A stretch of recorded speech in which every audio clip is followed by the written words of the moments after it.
everyone. Today we're going to talk a little bit about the CSA Pick Your Own. And we're going to start up here at the Pick Your Own Kiosk, which is the main station for finding information about Pick Your Own. You'll be receiving a paper copy of the map and the quantities for what you'll be picking when you pick up your CSA share. But since you can pick the Pick Your Own anytime during daylight hours, if you come here before you actually pick up your share, you'll find all the important information you need posted. Up here is a map of the Pick Your Own fields. We tend to try to really keep the Pick Your Own fields closer to the front of the farm. We try to keep the beds a little bit shorter for picking, and we'll talk more about that. So here's a map of the fields, and then the flip side of your paper is going to have a list of everything, all of the crops that we're growing that are available for Pick Your Own during that week. So this week on the map, there's a number 11 right up here. And on the flip side, it says number 11, Italian basil. Pinch the stem just above the branching point. So you're going to see picking information. Also on the flip side of your sheet, each of the beds will be labeled with what the crop is and how to pick as well. We also have listed up here all of the COVID safety protocols that you're going to want to follow. We will have an A-frame with all that information, and you've received an email with the bulleted information as well, but please do make sure you're following all of the guidelines there, including wearing a face mask and making sure you sanitize or wash your hands right before you're doing the picking, and refrain from touching any of your personal items while you're out in the fields. Making sure you're not doing any eating out in the fields, and making sure you keep the kiddos with you at all times when you're on the farm too, among other things. So please take the time to read that over and familiarize yourself with that. And we also aren't going to have any shared tools on the farm, so be sure to bring your own scissors or clippers for any of the clipping you'll have to do. We're going to walk around the other side of the Pick Your Own kiosk. We will have pint containers for you to use. So we have our hand sanitizer mounted here. Please, if you're touching something like the cabinet, make sure to sanitize first. There will be pint containers in the box in here, new ones that haven't been used yet. We'll make sure that we're always using new pint containers. If you have any at home, you'll have to recycle them or reuse them at home. We can't accept any reused containers this year. And then once you go out in the fields, again, make sure you're sanitized or washing your hands. So this is, again, where you'll find your pint containers and picking information for getting out into the fields. So let's take a walk out to the fields, and we'll look at some of the locations for the fields and then how to pick some certain things specifically. So we are out in a field we call Steve's. So this is the far eastern side of the farm. If you were to be looking up this way to the north, you would see the building and the barn and the high tunnel. So it's probably the farthest you're going to be walking to do any of your Pick Your Own. But there is a fair amount of Pick Your Own in this field. It's not all open just yet, but it will be soon. And this is July 4th.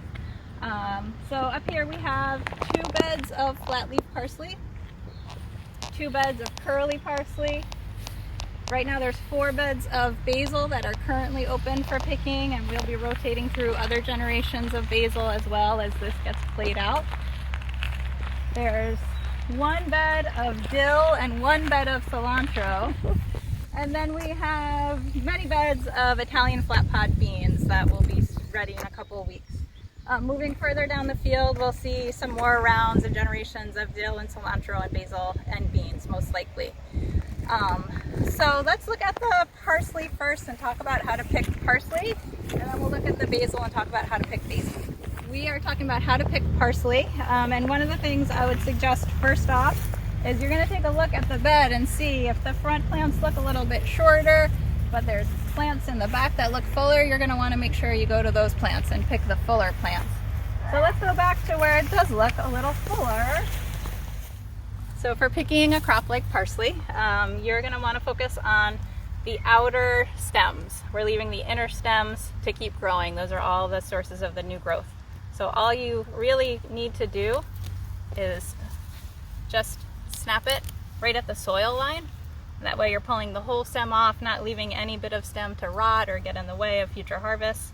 If you have scissors, all the better. Just go ahead and clip it right at the soil line and leave a few good stems behind on the plant so that it has plenty of green leaves for photosynthesis and to continue to grow.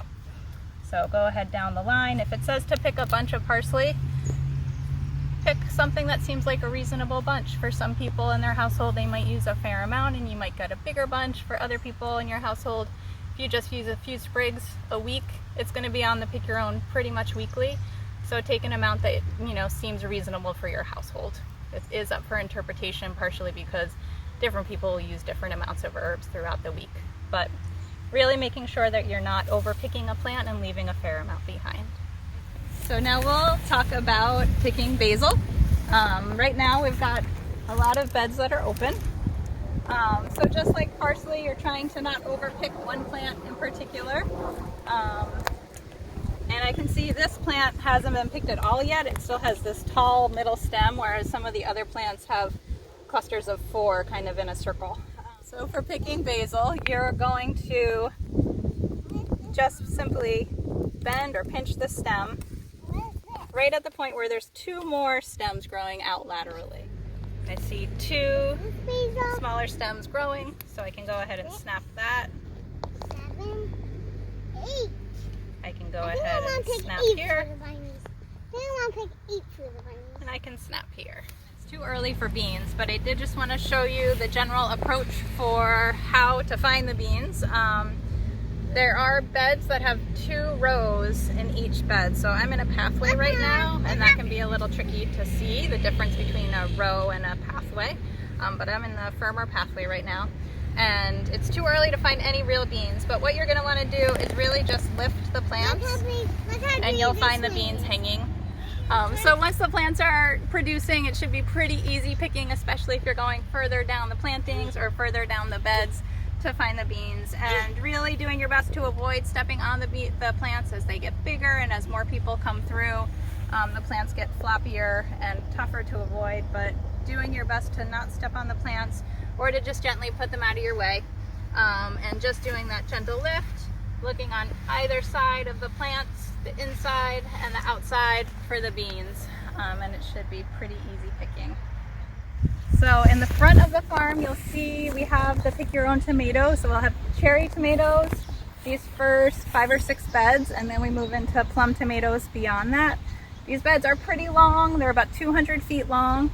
So we have put some new entrances up here, and then right down there where Willa is another entrance. So on either of the far ends of the beds will be labels telling you what the varieties are for the cherry tomatoes and the plum tomatoes. But please do use the other access points to help with social distancing and also to help pick the crop correctly. It's really tempting a lot of times to just pick on the ends that are easy to get to, but we find that especially the middles and the far ends of the beds get underpicked and we lose a lot of ripe fruit to the ground. So spread out and you'll have easy picking on the farther ends or using these other access points.